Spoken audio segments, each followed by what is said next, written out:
कुछ बातें हर्ट करी हैं किसी की, आई गेस। हर इंसान को करती है, सबकी ज़िंदगी में वो पार्ट ज़रूर रहता है। जैसे कईयों ने बोला स्टार्टिंग में, ये इस उम्र में यार अब क्या करेगा, अब क्या गाएगा तू, कि आज भी जिस उम्र में खड़ा हूँ तो बहुतों से आगे खड़े हैं। हमारे इंडिया के फेमस रैपर है Raftaar ji. So he is like my brother. Okay. Hello. यारी दोस्ती मेरी बहुत अच्छी रही है और मेरे दोस्त बहुत सपोर्टिव रहे मेरे लिए। मेरी जर्नी में एक बहुत बड़ा प्लस पॉइंट है। ये सबके साथ नहीं होता। और आप मानेंगे भाई, रात को 11:30-12 बजे का टाइम था जिस टाइम पे मैं लाइव आया। उस टाइम पे इतने कमेंट्स और इतने लाइक्स नीचे आने शुरू हुए। मैंने 1-2 गाने गाने शुरू करे उस गिटार के साथ और लोग तो ऐसे हो गए भाई हम कल आ रहे हैं। उनके पास सुबह बुकिंग आनी शुरू हुई, शाम तक भाई सोल्ड आउट, और सोल्ड आउट भी ऐसा ना जाने कैसा। वो गया भाई super hit. It was a banger. Okay. It was a banger in every way, crowd wise, response wise and performance wise. Artist life is like genuinely like this. सबकी जिंदगी ऐसी होती है, बट इसमें सबको बूम मिलता है। पर जब नीचे आप आते हो ना, तो अगर आप हम्बल रहे हो, अगर आपने जिंदगी में सबसे प्यार बना के रखा है ऑनेस्टली, तो आपको ना लोग गिरने नहीं देते। द मोमेंट जैसे ही मैं उस जोन से बाहर निकला और एकदम से फास्ट फॉरवर्ड हुआ एंड आई सॉ गूज़बम्स हो रहे हैं पूरे, और मैंने पीछे मुड़ के देखा और मेरे बैंड मेंबर्स समझ जाते जब भी मेरे साथ ये होता है। वो जोन की फीलिंग ज़्यादा अच्छी लगती है जो जिंदगी चल रही है अभी? भाई मैं स्टेज पे मरना चाहता हूँ, मेरा ये वाला सी, मुझे यही जोन अच्छा लगता है।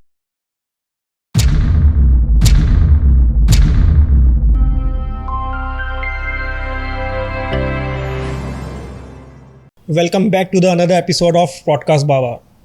आज के जो हमारे गेस्ट हैं, थंबनेल और टाइटल तो आपने पढ़ ही लिया होगा कौन है, और आपने बहुत जगह देखा होगा, सुना होगा, और इनके फ़ैन तो इतने लोग हैं ना, मैं क्या ही बताऊं। मैं खुद इतना बड़ा फ़ैन हूं। इनकी निजी ज़िंदगी के बारे में कोई नहीं जानता, इसलिए मैंने इनवाइट किया है आज अपने पॉडकास्ट में, और आज इनसे ही बात करेंगे। तो बहुत बहुत स्वागत करना चाहूँगा मोंटू मदान जी का। Thank you so much brother, thank you so much. और जितने भी व्यूअर्स हैं जी, सो शुक्रिया आप सब लोगों का भी, इतना प्यार हमारे भाई अनमोल जी को देने के लिए। और आज फाइनली हमें मौका मिला है इनसे रूबरू होने का। और यस, कैसा लग रहा है? बहुत टाइम से वेट करा, अच्छा। मन की बातें बोलने के लिए। होता है ना, शीशे से कई बार बात करी है, पर आज सामने बोलने का मौका मिल रहा है। शीशे से ऐसी क्या बातें करते थे? लाइफ के आप कहते हैं ना, आप बहुत सारे ऐसे पहलू होते हैं, आप खुद से ही बात करते हैं तो कई बार शीशे में देख के भी करते हैं। और जब मन करता है कि आंख में आंख डाल के बात हो जाए तो फिर मैं खुद से बात कर लेता हूँ। तो आंखों में आंखें डाल के जब आप बात करते हो अपने से, इतने सारे पहलू आपने बताए, तो कौन से पहलू से स्टार्ट किया जाए जो ऑडियंस को बताना आपकी नज़र में ठीक रहेगा कि ऑडियंस आपके बारे में जाने? हाँ, जहाँ भी मुझे ऐसा लगता है कि आप खड़े हो, तो हर इंसान के हर प्रोफेशन में या हर फील्ड में देयर इज़ अ जर्नी। बिल्कुल। तो अपनी पास्ट की चीज़ें याद करके कई बार ऐसा होता है कि आप अपने कुछ डिसीजंस पे खुद से ही सवाल कर बैठते हो, क्या ये सही था, या क्या उस टाइम जिसने ये गलत बोला था क्या आज वो सही है। ओके। तो कई बार जब जवाब देने का मन करता है तो फिर मैं आज जिन आंखों में नहीं देख सकता, तो अपनी आंखों में देख के खुद को वो जवाब ज़रूर दे देता हूँ। मतलब इसमें मुझे एक थोड़ा सा वाली फील आई, आपने बोला कुछ बातें हर्ट करी हैं किसी की, आई गेस। हर इंसान को करती है, सबकी ज़िंदगी में वो पार्ट ज़रूर रहता है। और हाँ, मेरी लाइफ में भी है, क्या पार्ट रहा है। It's too personal sometimes, but yes, अब आज पर्सनल पे बैठे ही है तो कई बार होता है कि जब आप किसी भी चीज़ में आगे बढ़ना चाहते हो, जाने अनजाने भी कई लोग ऐसे मिलते हैं आपको जो आपको बहुत सही और गलत राय, अपने अपने परसेप्शन होते हैं लोगों के, और काफ़ी चीज़ें ऐसी बोल के जाते हैं कि जिनमें से कई चीज़ आपके घर कर जाती है कि क्या वाकई मैं ये कर सकता हूँ या नहीं कर सकता। डाउटफुल बना देती है। लाइक एहसास की बात ही करता हूँ। Okay. So at the age I started Ehsaas, इस टाइम पे मेरे अपनों नहीं, क्योंकि अपने ही होते हैं, उस टाइम तक आपको कोई जानता नहीं है। इसमें तो एक बात वो आती है ना भाई, अपनों की बात बुरी लगती है, दूसरा तो कुछ भी कहता रहे ना, हाँ, फर्क नहीं पड़ता। हाँ, तो वही लोग ऐसी बात बोल के जाते हैं। जैसे कईयों ने बोला स्टार्टिंग में, ये इस उम्र में यार अब क्या करेगा, अब क्या गाएगा तू, क्योंकि उस उम्र तक लोगों के करियर बन चुके होते हैं। पर यही मैंने आपको बोला ना कि शीशे में जवाब कई बार खुद देने का मन करता है कि आज भी जिस उम्र में खड़ा हूँ तो बहुतों से आगे खड़े हैं, ऊपर वाले की दया से और सब लोगों के सपोर्ट से। तो ये जवाब मैं आपको बोलना चाह रहा था कि मैं खुद को देता हूँ कई बार खड़े कि इस मुकाम पे पहुँचना है। मुकाम क्या, देखो कोई एंड नहीं है, there is no end to it. बहुत आगे की सोच है, आज भी है, बिल्कुल। और every day it's the same. मुझे कभी भी ऐसा नहीं लगता आज हम कहाँ हैं, मैं पीछे मुड़ के देखना ही नहीं चाहता, मेरा सिर्फ विजन ही आगे का है, विद एहसास and with myself, just to grow. So I learn every day. आज अगर मैं आपके यहाँ आया हूँ तो मैं आपसे भी अभी जो कॉन्फिडेंस है आपका बात करने का या मुझसे सवाल पूछने का, मैं इससे भी बहुत कुछ सीख के जाऊँगा, चाहे मुझे नहीं पता मेरी ज़िंदगी में कहाँ काम आएगी. बिल्कुल. So I always look forward. एहसास कहाँ से आया माइंड में? सो भाई एहसास हैपेंड इन 2017. चलो इसको यहीं रोकते हैं थोड़ा सा. इससे पहले क्या था? इससे पहले भाई मेरा फैमिली बैकग्राउंड एक हार्डकोर बिजनेस फैमिली है हमारी, और I belong to businessman family. My father. Yes. Seriously? Yes yes. ये तो मुझे भी नहीं पता था. हाँ, तो मैं खुद मतलब आप बिजनेस की अगर बात करते हैं तो हिंदुस्तान का एक दिल है जिसको बिजनेस का गढ़ कहा जाता है, वो है चांदनी चौक. ओके. एंड मैं चांदनी चौक की गलियों में ही समझ लीजिए बड़ा हुआ हूँ, क्योंकि my father had a whole setup in Chandni Chowk. Okay. और बहुत सारे काम थे उनके वहाँ पे, अलग अलग फील्ड से रिलेटेड. जैसे किसी टाइम पे किसी ज़माने में साड़ियों का काम हुआ करता था हमारा, और बहुत फेमस ब्रांड था स्टार साड़ीज़ के नाम से. तो जो पुराने लोग हैं दिल्ली के, जो 70s 80s में जिन्होंने शादियाँ करी होगी घरों जी की, जी जी, वो सब लोग स्टार साड़ीज़ ज़रूर जानते होंगे. बिल्कुल. And my father was the only person who used to sell silk saris in Delhi. तो उस time बनारस, पे? हाँ, बनारस से आया करती थी, और पूरे बनारस से एक ही वेंडर थे जो दिल्ली में बेचा करते थे, वो मेरे फादर थे. ओह. तो आज जितने भी ब्रांड्स आप देखते हैं, चाहे वो बड़े बड़े जो ब्रांड्स हैं, तो सारे मेरे फादर के साथ एसोसिएटेड थे उस टाइम पे. तो वहाँ से फिर जर्नी अलग अलग फील्ड्स में आई, चेंज हुई, और मैं बहुत at a very early age I joined business. I started supporting my father, क्योंकि उनको लिवर का सेरोसिस था. It's a kind of cancer. Oh. So at the age of 16 मुझे सब पढ़ाई छोड़ के, सब छोड़ छाड़ के मुझे काम पे बैठना पड़ा. और मैंने अपनी स्कूल के लास्ट जो 2 साल थे, 11th और 12th, वो मैंने घर बैठ के ही करे हैं. इनफैक्ट दुकान पे बैठ के करे हैं अपनी. और तभी मैंने आपको बोला कि 16 साल की जर्नी है मेरी चांदनी चौक की, अपने खुद की पैरों पे. क्योंकि 16 साल में बच्चे को पैर नहीं संभालने आते, और फादर हॉस्पिटलाइज होते थे तो मेरे को दुकान पे बैठना पड़ता था. और हमारे घर पे यही था कि भी अकेला, like I am the only son in my family. मेरी 3 बड़ी बहनें हैं, तो उनकी जिम्मेदारियाँ, और फिर कहते हैं ना, जब घर के बड़े आपसे कुछ उम्मीद लगाते हैं तो आपको करना होता है. बिल्कुल. अब वो गलत हो सही हो, मैं उस पर तो क्या ही जाऊँ, क्योंकि आप सिर्फ एफर्ट कर सकते हो. आप अपनी कोशिश करते हो कि आप अपने घर की सारी ज़रूरतें पूरी कर पाओ, जैसे आपने अपने पेरेंट्स को पूरे करते देखा. सो माय फादर, सबके माता पिता बहुत परिवार का ख्याल रखते हैं, तो मेरी भी वो जिम्मेदारियां थी. तो म्यूज़िक कहीं ना कहीं पहले से था, बट वो रह गया. फिर मैं बिज़नेस संभालता रहा. मैंने खुद अपने लेवल पे बहुत अच्छा बिजनेस स्टैंड भी करा, गिराया भी, उठाया भी, वो सब कुछ रहा. जब दुकान में बैठ के आप पढ़ाई करते थे, हाँ. पापा हॉस्पिटल में, बहनें हैं घर में, माँ भी है, क्या फील आता था कि मेरी लाइफ किस डायरेक्शन में जाएगी? क्या सोचते थे तब आप? भाई तब इतनी समझ नहीं, तब इतना दिखता था कि जो बराबर के यार दोस्त थे वो स्कूल जा रहे होते थे सुबह, और मैं दुकान की तैयारी कर रहा होता था. जिस टाइम पे मैं वापस आता था, वो लोग अपने घरों में या फिर एक दूसरे के साथ बैठ के पढ़ रहे होते थे, या जो भी स्कूल टाइम पे पार्टीज होती थी कि आज हम वहाँ जा रहे हैं, यहाँ जा रहे. तब व्हाट्सएप तो होता नहीं था, तो आके पता चलता था, किसी एक यार दोस्त से आके बात करने का मन होता था. हाँ भाई, कैसा चल रहा है, कैसा नहीं चल रहा, तो बताते थे यार आज यहाँ गए, आज वहाँ गए. तो मेरे को वो सब करने का टाइम ही नहीं मिला. लगता था कभी क्यों नहीं मिल रहा? बिल्कुल लगता था भाई, बिल्कुल लगता था. वो चीज़ें मैंने बहुत बचपने में ही खो दिया था. बहुत बड़ी बात है. और बड़ा मैं बचपन में ही हो गया था. तो बहुत जिम्मेदारियां संभालते संभालते, पूरी करते करते, एक ये सपना म्यूज़िक वाला यहाँ रह गया था, दब गया था. क्योंकि स्कूल टाइम में एहसास, ये एहसास, जो लोग एहसास के बारे में बात करते हैं या जो आज जानना चाहते हैं, सो एहसास इट 2017 में नहीं हुआ. It happened in my school days.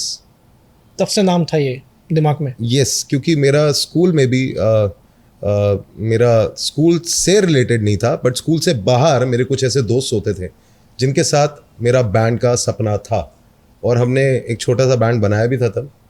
और ये यस, उसका क्या नाम था? उसका नाम रखने से पहले यार वो बैंड हमारा टूट गया.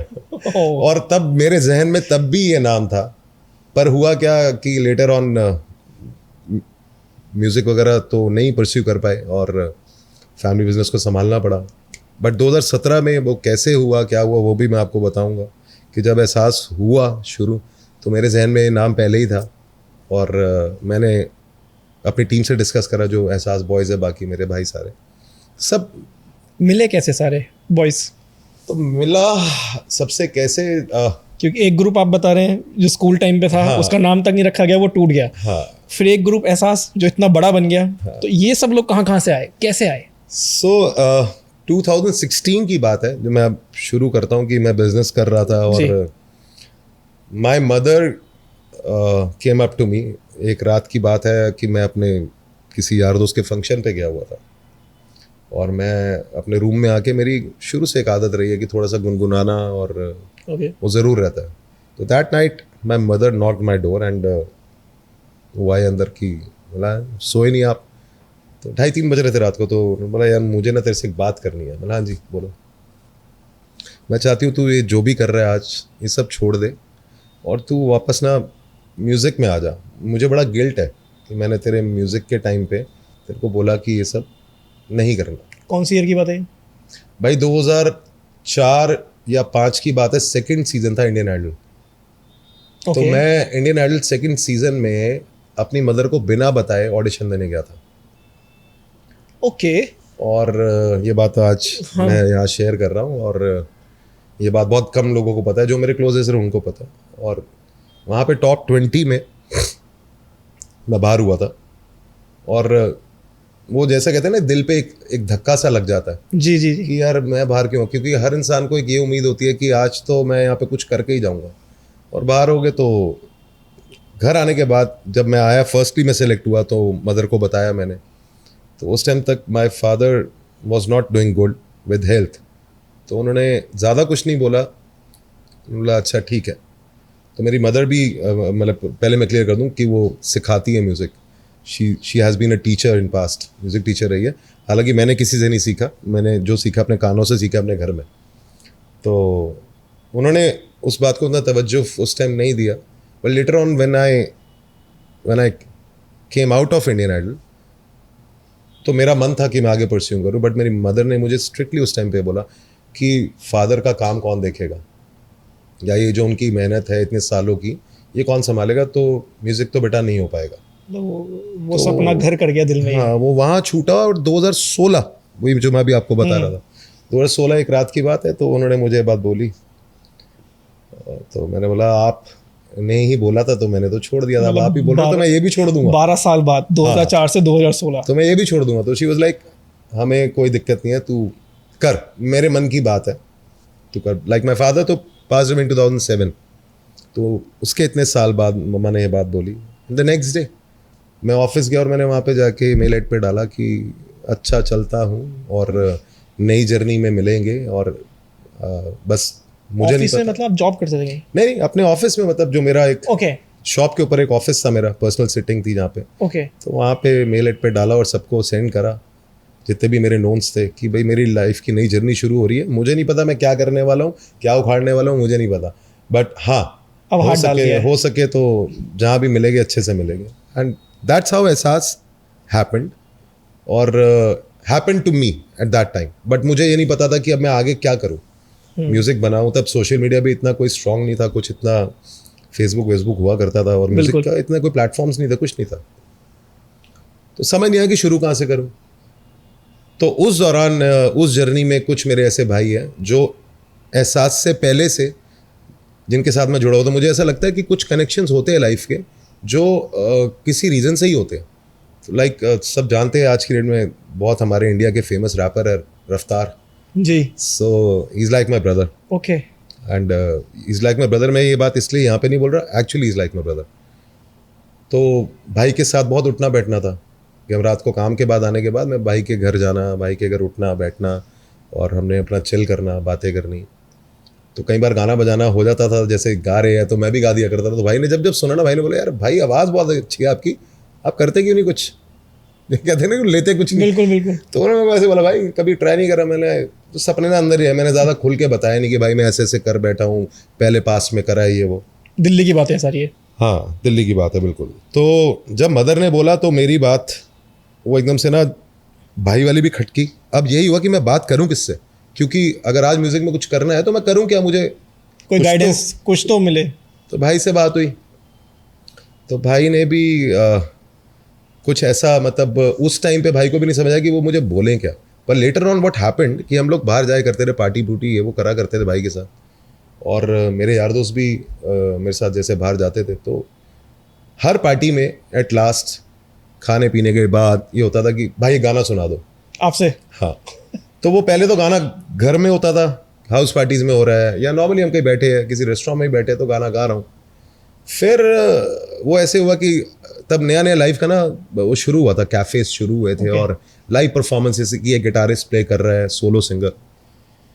तो उसमें अब जैसे कैफे में गए, आज पार्टी आप और मैं कर रहे हैं, तो ऐसे ही रफ्तार भाई अगर हमसे पार्टी कर रहे होते कि भैया एक गाना ना स्टेज पे सुना दो, तो जो भी गिटारिस्ट भाई होता था उनको रिक्वेस्ट करनी, भाई एक गाना मुझे यार गाने दोगे। स्केल मुझे पता नहीं होता था, सी शार्प है, सी है, डी है, ये बाद में पता चला। तो मैं उनको बस हल्का सा गा के सुनाता था, वो कहते हैं हाँ आप इसी पे गाना। ओके। तो मैं गाना गाता था तो भाई तालियां बज जाती थी, अपने 20 25 30 लोग जो होते थे वो खूब ताली बजाते थे, और जो आसपास वाले होते थे। तो ऐसे ऐसे करते करते मेरे कुछ दोस्तों ने एक रात मुझे बोला कि हमारे एक दोस्त का कैफ़े है जहाँ से एहसास की शुरुआत हुई। सो नॉर्थ दिल्ली में एक कैफ़े होता था, मामाज बॉय, आज भी है। ओके। एंड लेटर ऑन उनकी आज चेन बन गई है पूरे इंडिया में, रोमियो लेन के नाम से। सो मामाज बॉय, उस कैफ़े में मेरे दोस्त ही सौरभ जो ओनर है उसके, वहाँ से कहानी शुरू हुई कि हमने वहाँ पे जाना शुरू करा, और वहाँ पे लाइव परफॉर्मेंस हुआ करता था। तो और भाई मेरे को तो लाइव परफॉर्मेंस ऐसे होता था कि यार बस सुनने को मिल जाए और किसी तरह गाने को मिल जाए, समझ रहे हो ना, दिल को छूने वाली चीज। पुराना जो आपके अंदर होता है ना एक आर्ट, बिल्कुल, वो मरता नहीं है, और खासकर गाने का आर्ट। तो मैं खुद ना ऐसे ही बैठा होता रहा, वेट कर रहा था कोई दोस्त बोले और मैं जाके गा दूँ। तो लास्ट में यही होता रहा, भाई को गवाओ ना एक गाना। ऐसे ऐसे करते करते वो गाने वाला सिलसिला चला वहाँ पे कि मैं जाके एक गाना गा रहा हूँ, फिर वीकेंड पे दोबारा गए, एक गाना गाया।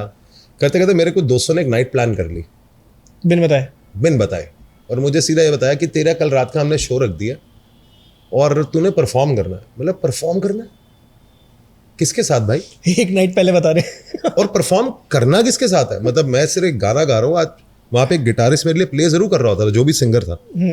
अब आज ये मुझे कह रहे हैं नाइट रख दिए, तो मैं वहाँ पे एक सिर्फ माइक लेके तो गाऊंगा नहीं। तो भाई वो तो एक टास्क हो गई। अब बात आई रफ्तार भाई की कि मुझे अब उनसे पूछने का मौका मिला, भाई कोई गिटारिस्ट कहीं से मिलेगा? आपके तो बहुत जानकार है। मुझे ऐसे ऐसे ना दोस्तों ने यार ये सीन बना दिया है कि तेरे को रात को कल परफॉर्म करना है, और ना मेरे पास गाने हैं, ना मेरे को म्यूजिक पता, ना गिटार बजाना आता, मैं क्या करूँगा? तो भाई ने ऐसे ऐसे वाया कुछ नंबर दिए, और मेरी बात हुई नोएडा में, एक बड़ी दूर ग्रेटर नोएडा में। भाई मेरे को भाई ने कॉल करके बोला कि भाई आप यहाँ आ जाओ। अच्छा। और आप यहाँ हो, मैं आपके साथ यहाँ पे प्रैक्टिस कर लूँगा।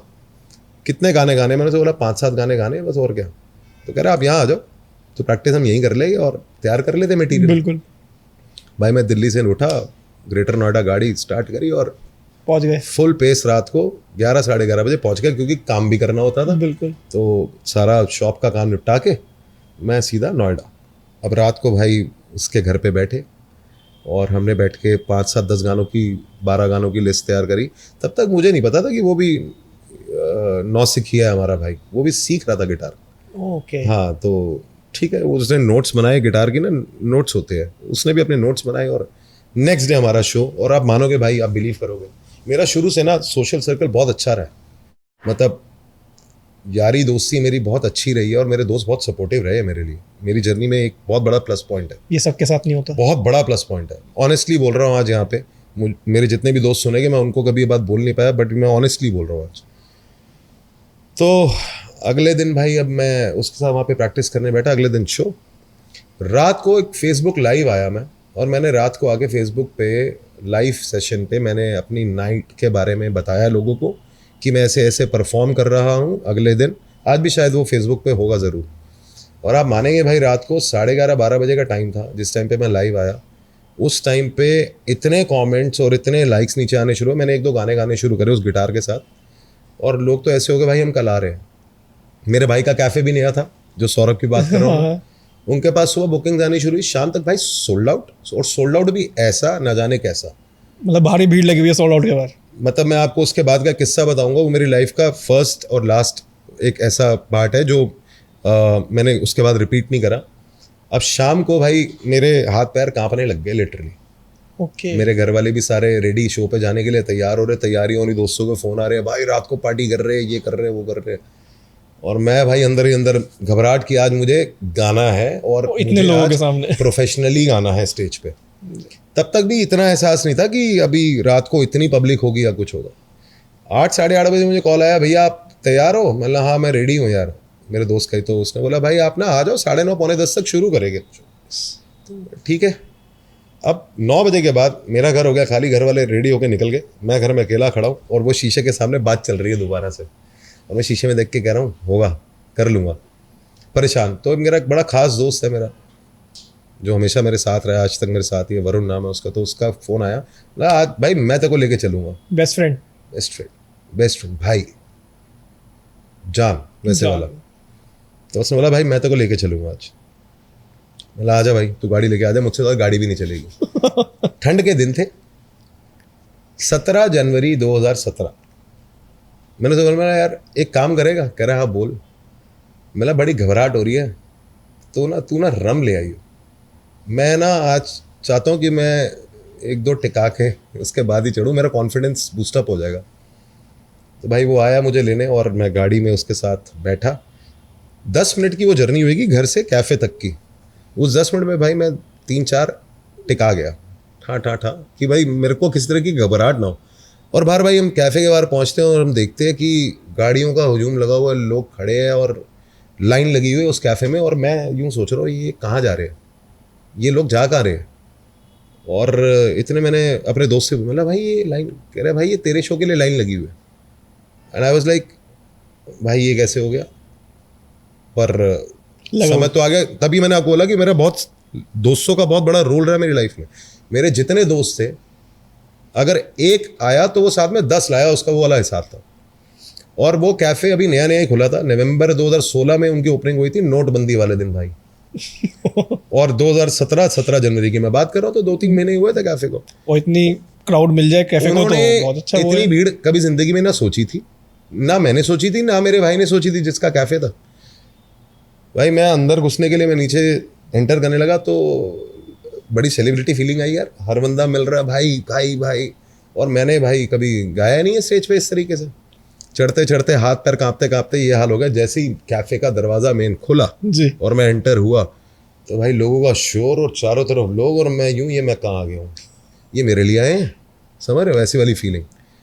अब भाई ना कुछ साउंड सेटअप, ये टेक्निकल चीज़ें तो बहुत लेटर ऑन की चीज़ें, उस टाइम तो पता ही नहीं था कि साउंड क्या होता है, माइक सेट क्या होता है, सेटअप कैसे होता है, ट्यूनिंग क्या होती है और साउंड बनता कैसे है। माइक सामने लगा, मेरा गिटारिस्ट साथ में, मैंने उसको यूँ देखा, मैं करा हाँ करते हैं शुरू। अब उसने लगाया भाई, साउंड वाउंड वैसा आ नहीं रहा था जैसा मुझे चाहिए था, और या जैसा मैंने सुना था 1-2 जगह पे, क्योंकि जहाँ हम जाते थे वो तो पहले से प्रॉपर प्रीसेट होता था। तो मैं गाऊँ, लोग तो शोर मचा रहे, लोग साथ गा रहे, पर मुझे पता था कि ये मैं नहीं हूँ, जो मैं, ये मेरी पोटेंशियल इससे बहुत ज़्यादा की है, जो ये चल रहा है ये मैं नहीं हूँ, जो प्रेजेंट करना चाह रहा हूँ वो आ नहीं रहा है। हाँ वो नहीं आ रहा।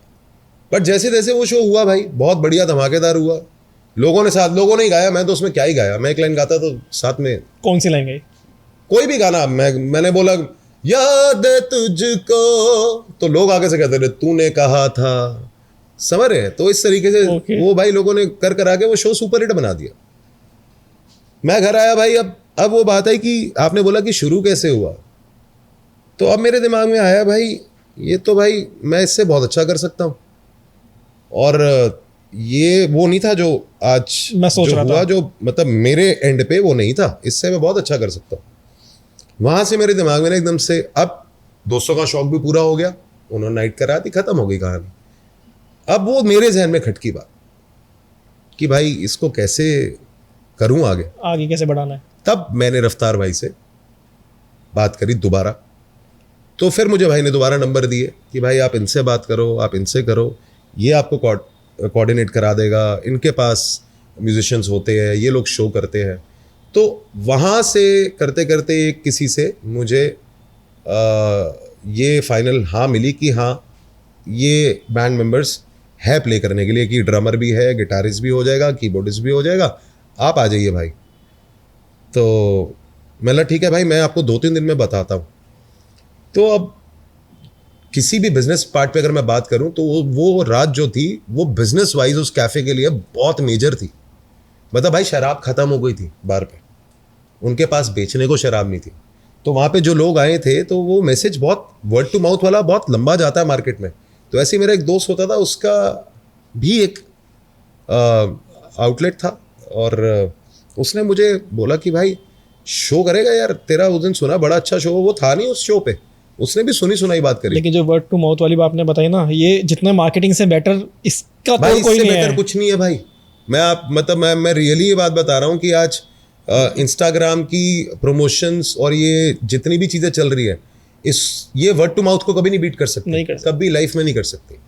तो भाई उसका मेरे पास कॉल आया, उसने मुझे बोला भाई आप करोगे ऐसे ऐसे परफॉर्म। मैं हाँ, मैंने उसको फट्टा मार दिया। मैं भाई मैं तो बैंड बना लिया, मेरा तो पूरा बैंड बन गया और हम तो धमाका करने वाले हैं। मार दिया भाई। और भाई वो भी शेर निकला हमारा, उसने भी बिल्कुल जी ठोक के डेट दे दी कि भाई आप इस डेट को शो कर लो बैंड के साथ। अब वो जो मेरे को कोऑर्डिनेट हुआ था मेरा कि म्यूजिशियन मिल जाएंगे ये वो, मैंने उनसे दोबारा बात करी। I went to them and called them again and I was like कि भाई मुझे वो म्यूजिशियन की जो आपसे बात हुई थी वो मुझे चाहिए, तो मैं कब मिल सकता हूँ? So he said come over to so and so studio. उन्होंने एक एड्रेस दिया, रजौरी गार्डन में होता था। अच्छा, और वहाँ मैं आपको उनसे मिलवा देता हूँ। ठीक है। तो द डे मैं उस दिन भाई निकला सुबह और मैं गया एंड वहाँ मैं देखता हूँ 4 लड़के खड़े हैं और छोटे छोटे यंग से बिल्कुल सारे, मैं तो बड़ा ही हूँ उनसे उम्र में। मैं बात कर रहा हूँ एहसास बॉयज़ की जी। तो वहाँ मैं देखता हूँ 4 लड़के खड़े और उन्होंने बोला, मैं सबसे मिला, हाय कैसे हैं आप। अब वो सब रैंडमली किसी बैंड में, कोई किसी बैंड में प्ले कर दे, वर फ्रीलांसर्स। बिल्कुल। तो उन्होंने मुझे बोला कि भैया आपकी कोई सेट लिस्ट। तो कुछ गाने जो मैंने तब सिंगल सोलो गिटारिस्ट के साथ प्ले करे थे, मैंने उनको कुछ गाने वो बताए और वो रेगुलर प्ले करते रहते, तो कुछ गाने उन्होंने बता दिए और एक सेट बन गया अच्छा सा परफॉर्म लाइव। हाँ, अब भाई बड़ी एक स्ट्रॉन्ग कहते हैं ना कि अंदर से एक आवाज़ आना। मैं वहाँ से बाहर निकलता हूँ, बाहर निकलते वो सारे मेरे जितने भी जो एहसास बॉयज़ हैं, मेरे भाई आज की डेट में, तो मैं उन लड़कों को देखता हूँ वो अपने अपने बाइक पे, अपने अपने स्कूटर पे बैठ रहे हैं और अपना अपना गिटार रख रहे हैं, एक के पीछे एक बैठ के। और मैं एकदम से उनको बोलता हूँ, मतलब भाई एक मिनट सुनना। कह रहे हैं हाँ जी बोलो। तो मैं यार मुझे एक बात करनी है आपसे। आप कह रहे हैं हाँ जी भैया बोलो। मेरा साथ काम करोगे? तो कह रहे हैं हाँ जी भैया करेंगे। मतलब साथ काम करने का मतलब है हमेशा के लिए साथ करोगे? तो I think they were too young कि वो उस बात को बड़ी गहराई से समझ पाए, पर मैंने बहुत स्ट्रांगली बोला था दिल से कि हमेशा के लिए साथ करोगे। उनके मुंह से भी हाँ ही आया, उन्होंने ना नहीं बोला। बोला हाँ जी भैया करेंगे। क्या एज रही होगी इन सब की उस समय? 21, 22, 21-22 साल। अर्ली एज, बिल्कुल 20 साल करियर स्टार्टिंग। 20 साल, 19 साल, मतलब क्योंकि सबका 1-1, 2-2 साल का, कोई बराबर का एज का है, कोई 1-2 साल बड़ा है, कोई 2 साल छोटा है, ऐसे। तो मैंने बात करी तो कह रहे हाँ जी भैया करेंगे। भाई मैं बोल के आ तो गया। अब एक ही शो है मेरे हाथ में और मैंने इतनी बड़ी बात बोल दी। क्या सोच के बोली मुझे भी नहीं पता, या क्या मेरे मन में उस टाइम आया, मैंने बोला। भाई उस शो की हमने प्रैक्टिस करनी शुरू कर दी। वो शो था करीबन 10-12 दिन बाद। भाई शो हुआ, वो दोबारा से सोल्ड आउट, और रफ्तार भाई वगैरह सारे पूरे सब मिला जुला के, क्योंकि मैंने बोला ना मेरे दोस्त बहुत सपोर्टिव है, बिल्कुल, तो वो सारे भाई पहुंच गए और वो सोल्ड आउट। और शो हुआ अच्छा, जेन्युइनली बोलूं तो अच्छा शो हुआ। उस दिन मुझे लगा कि आज शो हुआ है, जो मैं देना चाहता हूँ वो निकला है आज। तो ऐसे ही लिंक बहुत अच्छे थे मेरे। वो शो अच्छा होने के बाद एक शो हमारे पास और आ गया। ओके। ऐसे ही जान पहचान के थ्रू ही, वर्ड टू माउथ में, और वो भी अपने यार दोस्त का कैफे था। भाई हमने वहाँ भी शो करा। भाई वो शो भी बहुत अच्छा चला गया, वो भी सोल्ड आउट। पर उसके बाद एक चीज़ हो गई। उसके बाद मेरा सर्कल जो था और जितने कैफेज थे, वो 3-4 कैफेज के बाद वो लिमिट होगी ख़त्म। अब मैं वेट कर रहा हूँ किसी शो की, और शो आ नहीं रहा, और मैं वेट कर रहा हूँ बिना किसी बात के, मैं वेट कर रहा हूँ जिसमें मुझे इतना पता है कि मुझसे कोई कोऑर्डिनेट कैसे करेगा। मैंने आपको बोला तब सोशल मीडिया नहीं था, वाज नॉट द फैक्टर जहाँ से आपको लोग जान पाए, आपको अप्रोच कर पाए। और मैं पहले तो इतना सोच में यही बैठा हूँ कि कोई मुझे कॉल करेगा, जैसे मुझे पहले मेरे दोस्तों ने करा। भाई उस कॉल की वेट में 2 महीने निकल गए, फ़ोन नहीं आया कहीं से। 2 महीने कोई शो नहीं, कोई शो नहीं, 2 महीने से भी ज़्यादा की बात आगे बताता हूँ आपको। और भाइयों को बोल चुका हूँ कि साथ काम करना है हमेशा के लिए। एहसास बॉयज़ में से भी एक मेरा भाई है निक, उसने मुझे एक दिन फ़ोन करके बोला, कह रहे पाजी आपने वो मामाज बॉय करा था तो वो तो आपके दोस्त है, आप उनसे दोबारा बात करो ना। और मैं अगर क्लियर बोलूँ भाई, मैं ना, मुझसे काम मांगा नहीं जाता, मुझसे झुक के काम कभी नहीं होता। मतलब ये मैं हूँ ऐसा। अब मांगने में झुकना क्यों समझते हो? भाई जहाँ जिस बैकग्राउंड से निकल के आया हूँ तो बहुत अच्छे हिसाब किताब से हमारी ज़िंदगी रही है, तो मुझे ऐसा लगता था कि मैं क्यों काम मांगूँ या मैं क्यों झुकूँ इसके सामने। एक तरफ आपके जो भाई लोग हैं, जितना आपके फ्रेंड्स हैं, बिल्कुल दिल के करीब, जिगरी, एक तरफ आप उनसे ही शर्मा रहे हो या उनसे मांगना गलत समझ रहे हो? मैं उनसे इसलिए शर्मा रहा हूँ क्योंकि जब उन्होंने मेरा खुद का काम देख लिया कि बिजनेस भी अच्छा रहा और रिस्पॉन्स भी अच्छा रहा, तो इन्होंने मुझे दोबारा कॉल क्यों नहीं करा। मेरे जहन में वो बात बैठ गई और मैं उस बात पे अपने आप को ईगो में ले गया कि नहीं यार, मैं नहीं मांगूंगा काम, ये भी तो मांग सकते हैं। क्योंकि वहाँ पे परफॉर्मेंसेस हो रही थी, पर वो मुझे नहीं अप्रोच कर रहे थे, वो दूसरे आर्टिस्ट बुला रहे थे। बाद में लेटर ऑन शायद मेरी ये गलती मुझे महसूस रही कि नहीं यार, हर इंसान के जहन में कई बार सारी चीज़ें नहीं रहती। अगर उन्होंने आपको नहीं भी अप्रोच करा, इट वाज नथिंग इंटेंशनल, बिल्कुल, बट उनके पास आर्टिस्ट की उस टाइम लाइनअप होता था, ये चीज़ें बाद में समझे, कैलेंडर होता है, सब कुछ होता है। तो मेरे भाई ने मुझे बात बोली, बैंड मेंबर ने, जो मेरा ब्रदर है निक, तो मैंने चल यार मैं बात करता हूँ। मैंने वाकई उस दिन बात करी, पर बड़े अलग तरीके से घुमा के। मैंने अपने दोस्त को मिलाया, फ़ोन मिला, भाई क्या हाल है, कैसा है ये? तो लाइक भैया कहाँ गायब हो आप, बड़े दिन से आप आ नहीं रहे। मैंने बस यार बिजी बहुत रहते हैं हम ना, आजकल तैयारियां कर रहे हैं आगे शोज़ की। कह रहा हाँ यार भाई, मैंने आपके वो 2-3 शोज़ जो भी सारे हुए थे मैंने देखा, दोस्तों ने वीडियोस दिखाई, बहुत भीड़ थी यार। मैंने हाँ यार बस अच्छा ही कर रहे हैं। मैंने और आपने यार दोबारा बनाया नहीं कभी शो का, क्या हुआ? तो उसने बोला यार भैया कोई नहीं, करते हैं ना काम।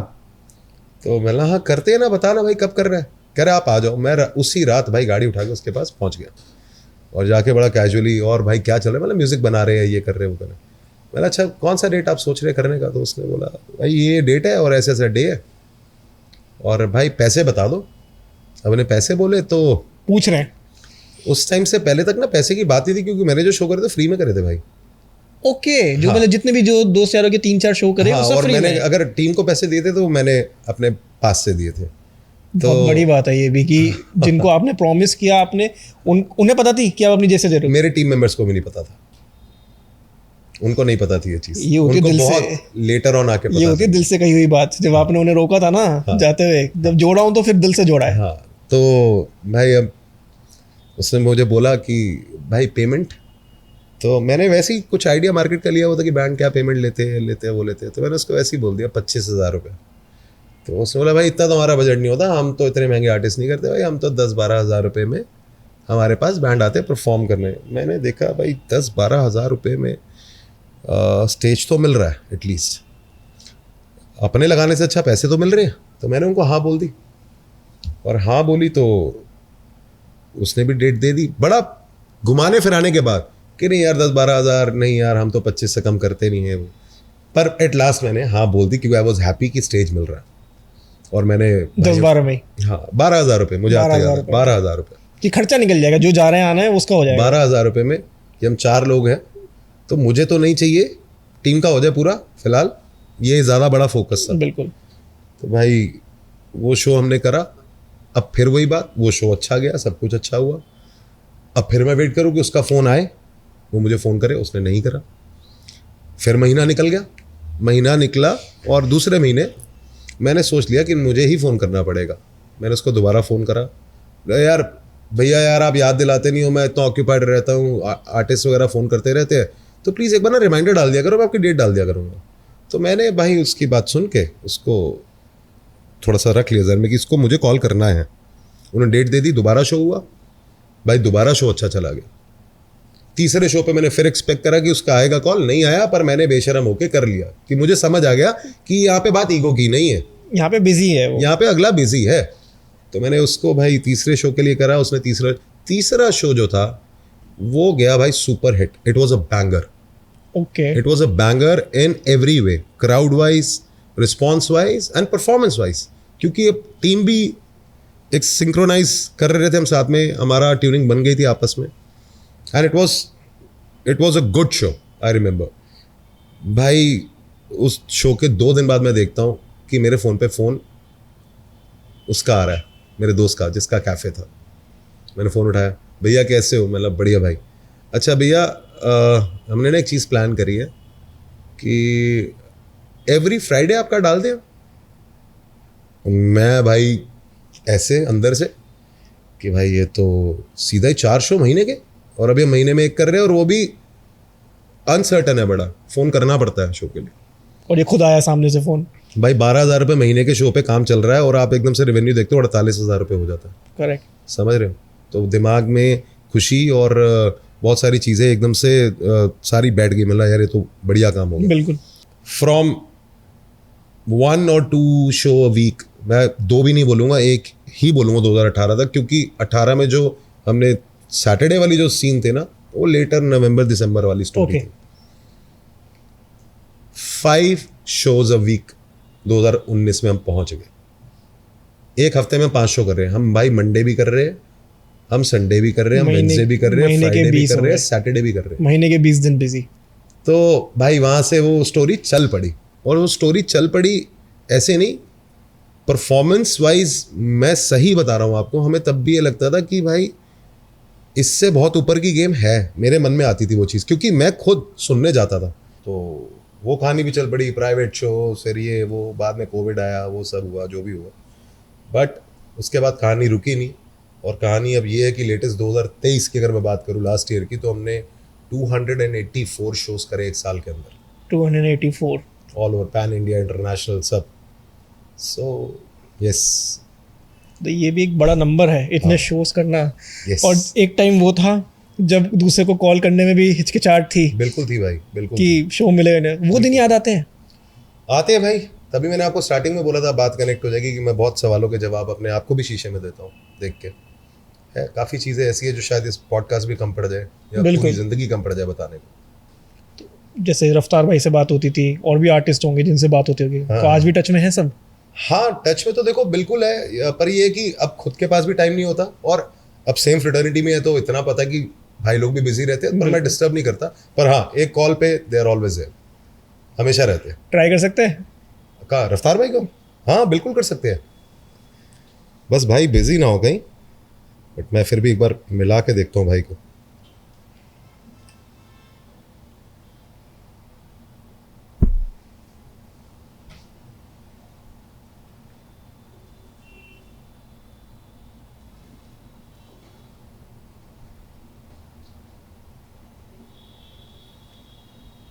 क्यों, मुझे भी नहीं पता भी भाई है कहाँ पे।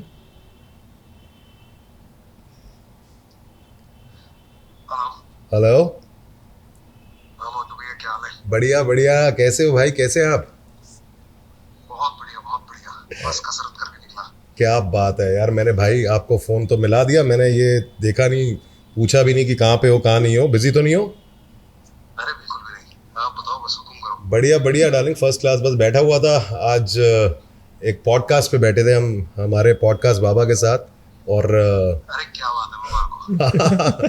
तो वहाँ पे बात हो रही थी जर्नी को लेके, अच्छा, और उस जर्नी में जो जो मेरे इम्पोर्टेंट रोल रहे हैं लाइफ में, उस जर्नी के साथ मेरे साथ जो जुड़े रहे, तो उनमें से आपका रोल था। मैं वैसे ही डिस्कस कर रहा था, तो भाई ने बोला कि भाई से बात होती है। मतलब मैं भाई को डिस्टर्ब नहीं करता, क्योंकि आज सेम फ्रेटर्निटी में, तो मुझे पता है भाई बिजी रहते होंगे, पर हाँ फ़ोन करूंगा तो भाई उठाते ज़रूर है, क्योंकि हमारा प्यार वैसे वाला है। बिल्कुल। अरे क्या बात है, क्या बता रहे थे, सबसे शैतान ये हुआ करता था छोटा। नहीं मैं बोलना भैया, सारा अच्छा बोलना। अरे भाई सब कुछ अच्छा ही है हमारी लाइफ में यार, मतलब I am blessed to have brothers like you and all. तो जर्नी बस यही थी कि एहसास की जर्नी कैसे शुरू हुई, और किस किस ने बहुत हेल्प करा, सपोर्ट करा, तो बस भाई तो हमेशा जहन में रहती है और रहे उस जर्नी में, इसीलिए मैंने फ़ोन मिला दिया। अरे भाई खींच के रखो।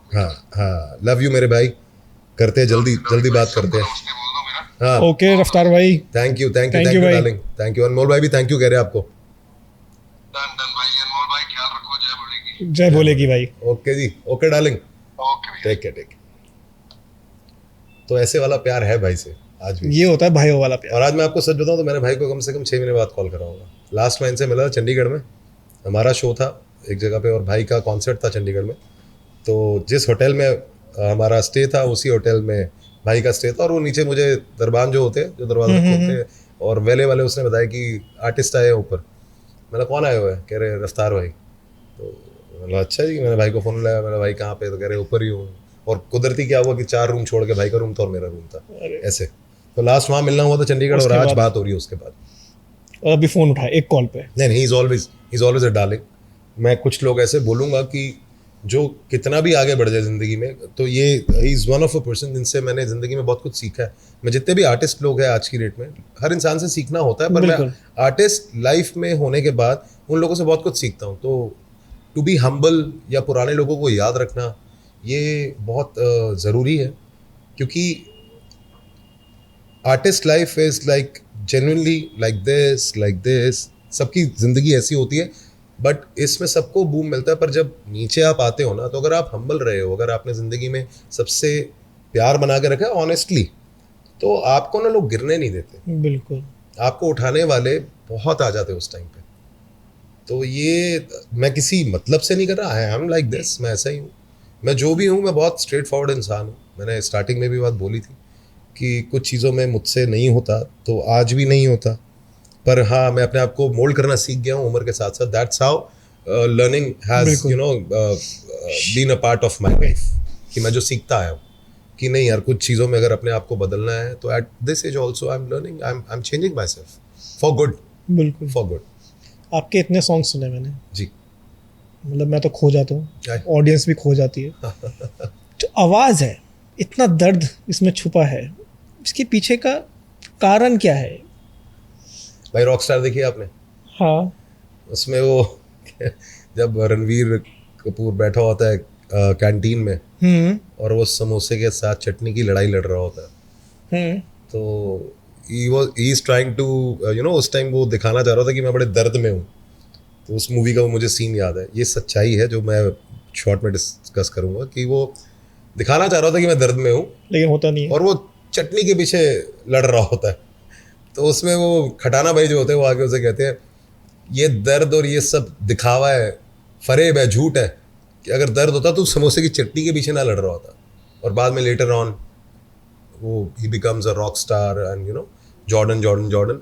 और वो तब होता है जब दिल पे चोट लगती है और एहसास होता है कि आपके दिल पे लगी है चोट? ये आवाज़ तभी आई है भाई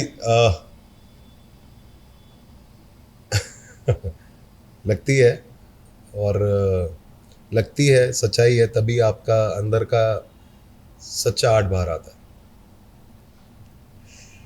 ऐसी इतनी बड़ी चोट क्या थी जो 8 बाहर तो आया, इतना नाम भी कवा लिया? क्या चोट थी ऐसी जिसने हिला दिया? भाई ज़िंदगी में देखिए, सही गलत के पार की भी बहुत चीज़ें होती है, ये तो सच्चाई है। आपको जो सही लग रहा होता है दुनिया को गलत लगता है, तो उसमें कहीं एक पार्ट मेरा भी रहा ज़िंदगी का, और आज उससे बहुत आगे बढ़ चुके हैं। पर हाँ, जब ऐसा कभी भी मेरी ज़िंदगी में वो पार्ट मेरे सामने आता है, और वो पार्ट के बारे में मैं बात ज़्यादा करूँगा नहीं, पर हाँ इतना शॉर्ट में बोलूँगा कि कोई था जो बहुत तकलीफ़ दे गया, और वो तकलीफ़ झेलने के बाद जो आज मैं हूँ, वो मैं उसी वजह से हूँ। तो रांझना आपका गाना है, रांझना जी। उसमें एक स्टोरी है पूरे गाने में, जी तो आपकी लाइफ से रिलेट है, मैं समझ पा रहा हूँ। हाँ, आप कह सकते, बोल रहा हूँ, मुझे नहीं पता ये बात अब किस वे में कौन कैसे समझेगा, बट जिसने जो समझना है समझे। पर हाँ, लाइफ के ऊपर यस कैन से, बट उसमें एंडिंग बड़ी हैप्पी दिखाई है हमने, which is not the reality right now. तो क्या रियलिटी थी? रियलिटी यही है जो आज मैं आपके सामने हूँ, हम अकेले हैं, और हम ये तो आप टॉपिक चेंज कर रहे हो अपने ये तो नहीं भाई, टॉपिक चेंज topic है। change नहीं, मतलब आई डोंट वांट टू मैं चाहता भी नहीं कि आज कोई अगर देखे भी वो इस पॉडकास्ट को तो मैं उस वे में कोई कनेक्शन दिखा पाऊँ कि मैं आज उनके साथ हूँ या नहीं हूँ। था जब था तब था, अब चाह के भी नहीं चाहिए, क्योंकि आज जहाँ मैं हूँ ही उस दर्द की वजह से। अगर वो दर्द आज ख़त्म हो गया मेरे अंदर से तो मैं नहीं रहूँगा। क्या फील होता था दर्द में? भाई जिस फीलिंग के साथ आज मैं गा पा रहा हूँ, एक खालीपन जो आपकी ज़िंदगी में रह जाता है ना, कई बार आप उस खालीपन को किस वे में एंजॉय करते हो ये आपको समझ नहीं आता। आपको वो खालीपन तकलीफ ज़्यादा देता है, बट मैं आपको सही मायने में बताऊँ, मैं उस खालीपन को आज की डेट में एंजॉय कर रहा हूँ and I am enjoying that on my stage. क्योंकि मैं हर बार जब स्टेज पे जाता हूँ, आप मानेंगे मेरे को गाते गाते मेरे टीम मेंबर्स जो मेरे भाई हैं सारे, वो समझ जाते हैं कि भैया किसी और जोन में चले गए। मुझे आज भी गूज़बम्स हो जाते हैं। कुछ गाने ऐसे हैं जो रिपीटेडली मैं गा रहा हूँ, पर कई बार कुछ पर्टिकुलर लाइंस की कुछ फील ऐसी होती है कि वो बोलते साथ ही मन से गा मेरी रहे हो आंखें या नम अपने हो आप आ जाती रही हैं। है? हाँ? मन से गा रहे हो या अपने आप आ रही है माइंड में? नहीं भाई, मैं बोल रहा हूँ ना, गाना उसको फील करना। एक गाना मैं हर शो पे गाता हूँ, ऐसे ही काफ़ी गाने जो मैं हर शो पे गाता हूँ, पर कई बार मैं उस गाने को स्टेज पे फील कर पाता हूँ। और वो जो फील है ना, वो फील जो है वो इसी दर्द की फील है। और अगर आज वो फील चली गई ना तो मैं गा नहीं पाऊँगा, मैं उस फील के साथ नहीं गा पाऊँगा। कई बार लोग कहते हैं जो हमें लाइव सुनते हैं, मैं आपको फिर बोलूँगा कि हम अभी आपने जो बोला कि हमने आपके बहुत गाने, दिस इज़ नथिंग, ये बहुत एक छोटा सा पार्ट है। अभी तो हम बहुत सारे प्रोजेक्ट्स के साथ आ रहे हैं, बहुत सारे गानों के साथ आ रहे हैं, बहुत सारे कवर्स के साथ आ रहे हैं। क्योंकि साल में जब आपने 284 शो करने हैं या 300 शो करने हैं तो कंटेंट मेकिंग के लिए टाइम नहीं मिलता। बिल्कुल। But now I focus more on songs for YouTube, for Insta, for reels and everything. ज़्यादा फोकस अब इन पे है। तो अब आप जब सुनेंगे धीरे धीरे तो आप बोलेंगे यार इतना सब कुछ था भंडार, तो वो सारा भंडार हम स्टेज पे उतारते हैं। इसीलिए जो हमें स्टेज पे सुन के जाता है वो हमें कभी भूल नहीं पाता। हम वो गाने करते हैं जो कोई जनरली नहीं करता या जो कोई जनरली सोचता भी नहीं है करने का। सो इसीलिए वो गाने कर पा रहा हूँ कि आज वो दर्द है, क्योंकि मैं उन गानों को महसूस कर पाता हूँ, उन गानों का एहसास होता है। और नाम भी एहसास है। हाँ, कुछ खास है क्योंकि एहसास है। तो किसी गाने को परफॉर्म करते हुए ऐसा एहसास हो गया कि आप भूल ही गए कि परफॉर्म कर रहे हो? भाई ये कई बार हुआ है, बट एक one of a moment I still remember कि हम एक शो पे थे और कॉन्सर्ट में स्टूडियो 100 गुड़गांव में हमारा शो हो रहा था, मुझे आज भी याद है। तो सामने से लाइट्स पड़ती है भाई स्टेज पे, बिल्कुल फेस पे ऐसे पड़ रही होती है और आपको उस टाइम सामने नहीं दिख रहा होता। आवाज़ आती है लोगों की कि वो आपके साथ गा रहे हैं, गुनगुना रहे हैं, but most of the time सामने ज़्यादा दिखता नहीं है, दूर का नहीं दिखता। तो कुछ एक ऐसा गाना था, मुझे आज भी याद है कि गाते गाते सब कुछ चल रहा, बट मेरे लिए सब कुछ स्लो मोशन में हो गया था और मैं सिर्फ वो लाइट की तरफ देख रहा हूँ और मुझे कुछ नहीं दिख रहा, सब कुछ स्लो मोशन हुआ ऐसे चल रहा है और I am lost. And the moment जैसे ही मैं उस जोन से बाहर निकला और एकदम से फास्ट फॉरवर्ड हुआ एंड आई सॉ गूज़बम्स हो रहे हैं पूरे, और मैंने पीछे मुड़ के देखा और मेरे बैंड मेंबर्स समझ जाते जब भी मेरे साथ ये होता है। तो आई वाज लाइक कि एंड दे वर लाइक, वो मुझे बहुत अच्छे से समझते हैं। वो जोन अच्छा लगता है? ये ज़िंदगी मतलब उस जोन में चाहे आप 2 सेकंड रहे, मैं कहूँगा चलो 1 मिनट रहे, वो जोन की फीलिंग ज़्यादा अच्छी लगती है जो ज़िंदगी चल रही है अभी? भाई मैं स्टेज पे मरना चाहता हूँ, मेरा ये वाला हंसी, मुझे यही जोन अच्छा लगता है। अब आप इससे समझ जाना कि मैं ज़िंदगी के आखिरी मोमेंट भी अगर मैं चाहता हूँ तो मैं चाहता हूँ मेरा स्टेज पे, उसके अलावा ना। इसीलिए अगर बैक टू बैक रोज शो करने पे कई बार आप होते हैं ना कि आप बोर हो जाते हैं, आप कुछ, every show, every second show is like new for me. आज 2017 से 24 में हम हैं और इतने शो कर चुके, हज़ारों शो कर चुके। बिल्कुल। एक बार भी मुझे ये नहीं हुआ कि आज मुझे परफॉर्म क्यों करना है। मुझे होता है कि आज परफॉर्मेंस क्यों नहीं है या शो क्यों नहीं है। इट्स एन एडिक्शन, और वो एडिक्शन तभी है क्योंकि दैट्स माई मैं इसको कैसे डिफाइन करूँ? अगर वर्ड की बात करूँ तो मैं कई बार सोच में पड़ जाता हूँ मैं बोलूँ क्या, वर्ड्स खत्म हो जाते हैं। हाँ मतलब एक्सप्रेस नहीं किया जा सकता। नहीं करा जा सकता, मतलब it is everything for me, stage is everything for me. कौन सा सॉन्ग था वो जो गाते हुए खो गए थे आप? काफी गाने ऐसे होते हैं, बट उस टाइम अगर मैं बात करूं, अगर मैं तो सुनना चाहूँ कोई एक आपसे अभी। पंजाबी गाना वैसे अगर मैं बोलूं आपको, अब जैसे हम एक गाना गाते हैं बीबा, आपने यूट्यूब पे सुना होगा, तो उसमें एक लाइन आती है, वे मैं जान की चीज बेगानी नू है अपनी चीज बना बैठी। ये तो आप नॉर्मल गा रहे हो, मुझे सुनने वाली उसमें सुनना है। तो उसमें वे सजना